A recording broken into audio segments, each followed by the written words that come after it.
Assalamualaikum warahmatullahi wabarakatuh. Apa kabar teman-teman semuanya ya? Ketemu lagi bersama saya Petani Tulen yang akan selalu menemani teman-teman dalam dunia pertanian. Baik teman-teman ya, pada kesempatan kali ini saya berada di kebun buah naga. Nanti saya akan membahas tentang bagaimana kita mengawali musim pada tanaman buah naga. Untuk tanaman buah naga khususnya di daerah Jawa ya. Daerah Jawa itu musim buah naga itu mulai bulan 10 sampai bulan 3 ya. Jadi 10, 11, 12, 1, 2, 3, 6 bulan. 6 bulan itu musim buah naga. Musim tidak memakai lampu ya. Seperti di lahan saya ini tidak memakai lampu.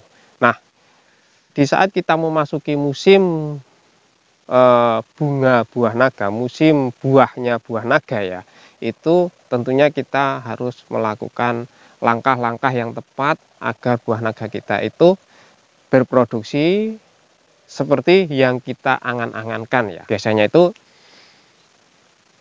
sebagai petani ya, saya sendiri itu wah nanti buah naga saya dapat sekian, wah nanti uangnya bisa untuk beli ini dan itu ya. Nah, untuk mendapatkan semua itu dari apa yang kita budidayakan supaya angan-angan kita tercapai dengan hasil yang kita budidayakan ya, tentunya kita tidak hanya asal-asalan dalam merawat tanaman yang kita budidayakan khususnya buah naga ya. Dalam kita berbudidaya tentunya kita itu banyak sekali kendala yang kita lewati ya. Seperti serangan hama dan lain-lain ya. Banyak yang perlu kita waspadai di dalam kita melakukan budidaya. Nah, di sini saya sebagai petani ya, sebagai petani buah naga, tentunya sedikit banyak di sini nanti akan saya bagikan pengalaman saya tentang bagaimana saya mengopeni atau merawat buah naga saya ini. Baik, langsung saja ke topik yang saya bilang tadi ya, yaitu bagaimana kita mengawali atau merawat buah naga kita di saat akan memasuki musim bunga ya, musim bunga pada tanaman buah naga. Pertama yang perlu kita perhatikan yaitu lahan ya. Lahan atau media itu sebagai pondasi, ibarat sebagai pondasi untuk tanaman kita. Kalau rumah ya pondasi yang ada di bawah itu ya. Kalau pondasinya kokoh tentu rumahnya juga akan bertahan ya, atau tembok-temboknya itu tidak akan pecah. Nah, seperti halnya pada tanaman yang kita budidaya pada lahan kita. Kalau lahan kita itu subur, banyak mengandung bahan-bahan organik, tentunya tanaman kita akan sehat, bebas dari serangan patogen dan jamur ya. Maka di situ kalau lahan kita sudah subur, tentunya buah naga kita akan mudah sekali berproduksi atau mengeluarkan bunga ya. Bagaimana cara mengatasi lahan yang tidak subur? Tentunya kita harus melakukan pengaplikasian pupuk organik ya. Banyak sekali di daerah, khususnya di mana-mana ya, banyak sekali pupuk-pupuk organik yang sudah dijual. Bisa pakai pupuk kandang seperti sapi, kambing, kotoran ayam, seperti itu. Ada yang juga yang sudah dikemas di toko-toko pertanian, itu banyak sekali. Tergantung teman-teman maunya seperti apa. Sire sing ngopo yang sing arep sebarnya ning lahan ya. Itu tidak ada pengecualian ya. Nah, lahan kita sudah subur, di situ kita tinggal melakukan pemupukan.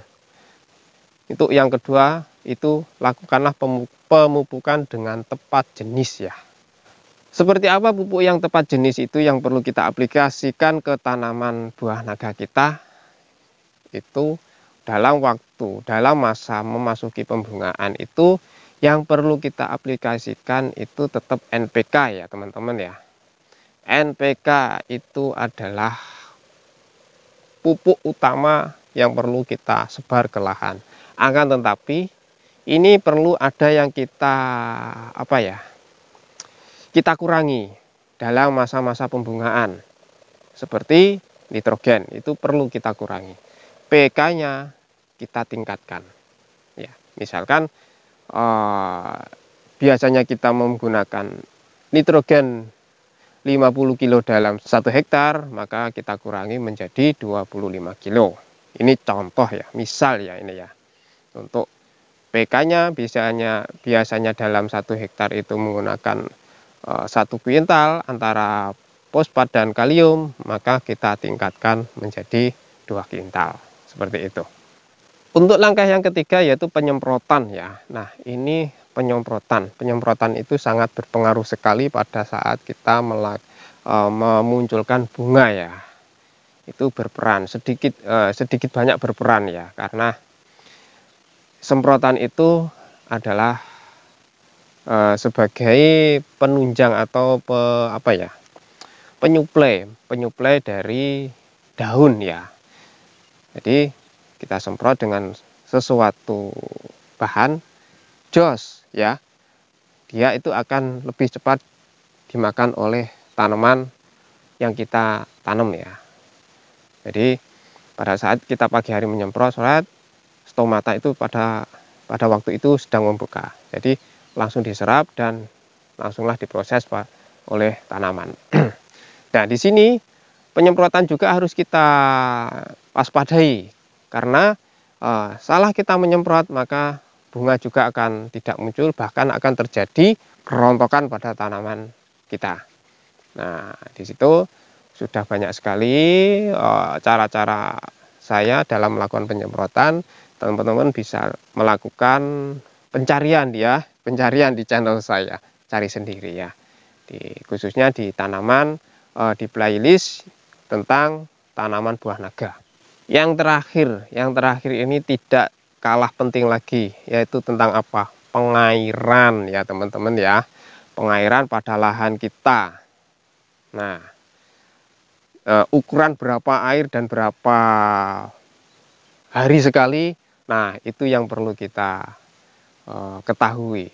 Untuk saya pribadi, karena tanaman saya yang merawat dan saya yang uli-uli ya, itu saya tahu jadwalnya. Tapi kalau saya suruh memberitahu jadwalnya kepada teman-teman kapan kita harus mengelap ya, itu mungkin hanya raba-raba ya. Melihat lahan kondisinya seperti apa, itu baru saya kasih tahu. Yang lebih sempurna, yang lebih tahu itu hanya teman-teman yang ngopeni ya. Oh, kemarin sudah saya lop, sudah saya airi, keadaan sulur mana sulur. Nah, sulurnya masih keras, tidak kempes. Artinya tidak kempes ini begini, ini ya. Ini kalau dipencet ini masih keras ya. Itu berarti masih tercukupi airnya. Tetapi saya berikan sedikit gambaran bahwa dalam pengairan itu kita lakukan ya, kalau saya ya, kalau sudah cuaca sangat kering sekali itu saya sukanya 2 bulan sekali untuk tanah liat ya. Tanah liat. Waktu akan melakukan pemupukan ya. Dan pemupukan itu saya lakukan pada saat bunga terbanyak ya. Bunga terbanyak. Di situ saya lakukan pemupukan untuk memberikan nutrisi ke tanaman tersebut agar buah itu nantinya itu kalau kita besarkan itu mudah ya, karena makanannya sudah tercukupi, jadi tanaman itu kenyang ya, dia untuk melakukan pembesaran pada buah ya, itu mudah ya, seperti itu. Dan kita pun harus tahu apa yang perlu kita aplikasikan. Kalau untuk tanah merah yang gerap ya, bahasa orang petani itu gerap, airnya suka hilang-hilang itu ya, seperti itu 1 bulan sekali lah, seperti itu. Ya, tidak perlu kita genangi lama-lama, cukup kelihatan basah, kita buang airnya. Karena apa? Kalau tanah kita terlalu basah ya, maka pH-nya itu akan turun dan akan mengganggu pembungaan tersebut ya. Bahkan akan terjadi serangan-serangan jamur pada tanaman kita. Baik teman-teman ya, mungkin itu saja yang dapat saya sampaikan. Semoga apa yang saya utarakan ini bisa bermanfaat bagi teman-teman petani buah naga ya. Terima kasih. Assalamualaikum warahmatullahi wabarakatuh.